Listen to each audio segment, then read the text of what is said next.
Kesemua 39 kru kapal diraja KD Pendekar berdepan detik cemas apabila ia mengalami kebocoran dan kebanjiran besar. Usia kapal yang terlalu lama bukan punca utama kejadian kapal tentera laut diraja Malaysia TLDM KD Pendekar tenggelam di perairan Tanjung Penyusup.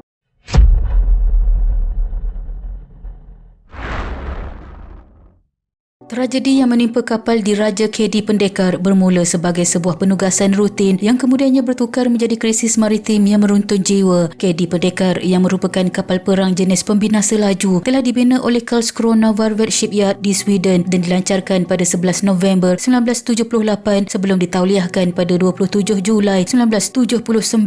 Pada tengah hari 25 Ogos 2024 sekitar jam 12 tengah hari, kapal ini sedang melaksanakan operasi rondaan kedaulatan di perairan Tanjung Penyusup, Johor ketika sedang mengemudi di kawasan pesisir yang dikenali dengan keadaan dasar laut yang mencabar. Kapal tersebut tiba-tiba mengalami gegaran yang sangat kuat pada seluruh badan kapal akibat terlanggar satu objek di bawah air yang tidak dikenal pasti. Impak pelanggaran tersebut ternyata sangat kritikal kerana ia berlaku tepat pada bahagian lambung belakang menyebabkan koyakan besar yang mengakibatkan air laut menerjah masuk ke dalam bilik jentera dengan tekanan yang amat tinggi. Dalam sekelip mata, kru teknikal berhadapan dengan situasi banjir besar yang sukar dikawal meskipun prosedur damage control iaitu kawalan kerosakan telah diaktifkan serta-merta mengikut protokol ketenteraan yang ketat. Memasuki fasa kritikal antara jam 12.30 tengah hari hingga 2.30 petang, suasana di atas dek KD Pendekar menjadi medan perjuangan anak kapal untuk menyelamatkan aset negara tersebut. Para kru bertungkus lumus menggunakan pam-pam mudah alih dan peralatan penampal kebocoran, namun usaha tersebut menemui jalan buntu apabila sistem kuasa elektrik kapal mula terjejas akibat litar pintas yang disebabkan oleh kemasukan air masin. Apabila air mula melimpah ke kompartmen lain dan menyebabkan kapal condong pada sudut yang berbahaya, pegawai memerintah kapal terpaksa membuat keputusan paling sukar iaitu mengarahkan pemindahan segera demi nyawa anak buahnya. Kecekapan latihan tentera laut diraja Malaysia TLDM terbukti apabila kesemua 39 kru berjaya dipindahkan dengan selamat ke kapal dagang MV Ashley tanpa sebarang kecederaan. Pada jam 3.54 petang, KD Pendekar akhirnya tenggelam sepenuhnya pada kedudukan 2 batu nautika tenggara Tanjung Penyusup, meninggalkan hanya pusaran air di permukaan sebagai tanda berakhirnya perkhidmatan kapal itu. Susulan kejadian itu, tumpuan segera beralih kepada aspek siasatan dan keselamatan aset di dasar laut. Pada 26 dan 27 Ogos 2024, Menteri Pertahanan Datuk Seri Muhammad Khalid Nordin memaklumkan bahawa kementerian sedang menunggu laporan penuh sambil menegaskan bahawa insiden ini berpunca daripada faktor luar iaitu pelanggaran objek dan bukannya isu penyelenggaraan, memandangkan KD Pendekar baru sahaja selesai menjalani proses selenggaraan berjadual. Pihak TLDM kemudiannya menggerakkan Markas Selam dan Peperangan Periuk Api MSPPA untuk memulakan penilaian awal bagi operasi salvage. Selepas 3 hari insiden tenggelamnya kapal KD Pendekar di perairan Tanjung Penyusup, tumpuan negara beralih kepada misi teknikal yang amat mencabar iaitu operasi salvage bagi menilai kerosakan aset tersebut di dasar laut. Pada pagi 28 Ogos 2024 sekitar jam 10 pagi, pasukan penyelam elit daripada MSPPA TLDM telah memulakan persiapan rapi untuk turun ke dasar sedalam kira-kira 20 meter. Operasi ini melibatkan beberapa penyelam terlatih termasuklah Laskar Kelas LK1 PLM Armansan bin Hermansa berusia 28 tahun ketika kejadian, seorang anggota penyelam ranjau TLDM yang dikenali dengan dedikasi tinggi dalam menjalankan tugasan bawah air. Misi utama mereka pada waktu itu adalah untuk melakukan pemeriksaan visual ke atas struktur bangkai kapal bagi memastikan tiada kebocoran bahan api serta mengamankan peralatan sensitif sebelum proses pengapungan dimulakan. Detik hiba bermula sekitar jam 11 pagi apabila Armansan turun menyelam bersama seorang lagi rakan setugas berusia 24 tahun ketika kejadian untuk menjalankan pemeriksaan teknikal di kawasan bangkai kapal yang terletak di dasar berlumpur. Mengikut prosedur operasi standard SOP, setiap penyelaman dilakukan secara berpasangan bagi memastikan keselamatan antara satu sama lain. Walau bagaimanapun, keadaan di dasar laut pada ketika itu dilaporkan sangat mencabar dengan jarak penglihatan yang amat terhad akibat mendapat lumpur dan arus bawah air yang tidak menentu. Selang beberapa minit kemudian suasana menjadi cemas apabila hanya rakan penyelam beliau sahaja yang berjaya naik semula ke permukaan air, manakala Arman San tidak timbul mengikut jadual yang ditetapkan. Kegagalan beliau muncul di permukaan mencetuskan penggera kecemasan, menyebabkan pasukan operasi salvage bertindak pantas melancarkan misi mencari dan menyelamat SAR secara serta-merta di sekitar zon bangkai kapal tersebut dengan menghantar semula pasukan penyelam lain ke lokasi terakhir beliau dikesan. Setelah hampir 1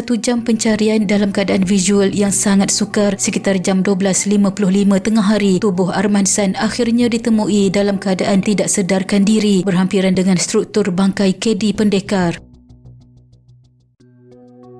Sebaik sahaja dibawa naik ke permukaan, pasukan perubatan tentera yang sedia ada di lokasi segera memberikan rawatan kecemasan termasuk bantuan pernafasan CPR dalam usaha terakhir untuk menyelamatkan nyawa beliau. Namun takdir menentukan segalanya apabila wira laut ini disahkan meninggal dunia pada jam 1.05 tengah hari, meninggalkan duka yang mendalam buat seluruh warga TLDM. Jenazah Allahyarham kemudian dibawa ke Hospital Sultan Ismail Johor Bahru untuk proses bedah siasat bagi mengenal pasti punca sebenar kematian. Sebagai tanda komitmen terhadap keselamatan anggotanya, TLDM telah menubuhkan lembaga siasatan khas bagi menyiasat secara menyeluruh setiap aspek teknikal dan prosedur semasa operasi menyelam tersebut dijalankan. Pada 29 Ogos 2024, jenazah Arman San dituntut isterinya Norazliana Bakri berusia 25 tahun ketika kejadian di Jabatan Perubatan Forensik Hospital Sultan Ismail HSI pada jam 12.50 tengah hari bagi urusan pengebumian di kampung halamannya di Lahad Datu, Sabah. Jenazah Allahyarham kemudiannya dibawa dari HSI ke lapangan terbang antarabangsa Senai LTAS menggunakan van jenazah TLDM sebelum diterbangkan ke lapangan terbang Tawau, Sabah menggunakan pesawat khas C-130H milik Tentera Udara Diraja Malaysia TUDM. Jenazah Arman San selamat dikebumikan pada jam 10.55